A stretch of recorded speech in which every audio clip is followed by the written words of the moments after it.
It's one taste test after another on the new series Money Hungry, hosted by Kal Penn. Contestants push their palates to the limit in the hopes of scoring $50,000. Take a look. I'm Kal Penn, host of Money Hungry, the first ever culinary show that puts the palates of chefs, recipe developers, and everyday Americans to the test. What flavor are these crickets? Ooh. I'm going to eat a shoe. Oh my God. Oh. Do you trust your taste? I trust my taste. That's right, you got it! And walk away with $50,000. The question on everyone's minds will be, are you money hungry? And Kal is with me now. Kal, good to see you. How are you? I'm good, Sarah. Thanks for having me. Yeah, it's a pleasure. I love this show. You know, I am a foodie. I know that you are a foodie as well. You know, we've seen cooking competitions before, but this is a twist. It's a tasting competition, really. So tell people what they're going to expect to see. Yeah, it is. So a lot of the food shows I'm a fan of, people go head-to-head cooking off against each other. In our case, our contestants have really good senses of taste. Yeah. They have refined palates. It's kind of insane how good their sense of taste is. So we cook all the dishes off camera. We have a team of Food Network chefs. And then I present it to the contestants in, a fancy silver platter with a cloche on top. And that's when they have to tell me things like what ingredient is missing, or whether this piece of pasta has been cooked for 4 minutes or 13 minutes.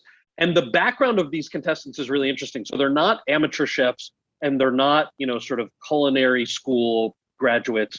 They're somewhere in the middle. A lot of them are cookbook writers, food critics, food bloggers. So they have this really interesting lay of the land on that middle ground. So for example, they'll taste stuff, they'll tell me yes or no, they'll give me specific answers. And these answers and these challenges get harder as the episode goes on. There are 15 of them. If they complete all 15, then they win $50,000. Yeah, and it's a lot of fun to watch. I saw one person eating a cotton candy wig. There's somebody was eating crickets. I mean, how crazy does it get? What's the craziest thing somebody has to taste?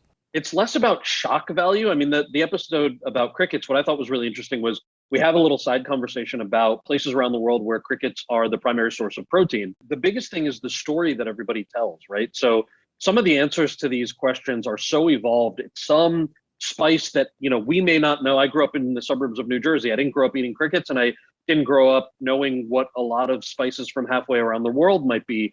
But our contestants know, and our panelists know. And so I'm getting a lesson in this spice came here 4,000 years ago because of this particular voyage. So it's really that too, where you're learning a lot about food that many of us like. I know now some of the spices when I go to Halal Cart at 2 a.m. I know a little bit more about what I'm eating. Yeah, and it seems like you did learn a lot in the process, but how would you rate your own palate, your own cooking skills? So I'm kind of, I was trying to, obviously the year and a half of being mostly stuck inside during the pandemic, I ate a ton more than I should have, but I also started learning how to cook a little bit better. We all did, that's right. And so it's gotten a little bit better where I'm learning the difference between how certain vegetables are grown can make a difference, and how long you have to cook them or how they taste. Or all super interesting that I'm just learning about through the show. Yeah, I love that. And I love the exploration as food as well. And I loved watching this show. You can catch Money Hungry Tuesdays at 10 p.m. on the Food Network. Kal, thanks so much. Good to see you. Thank you. I appreciate it. Yeah, likewise. Thanks, Sarah.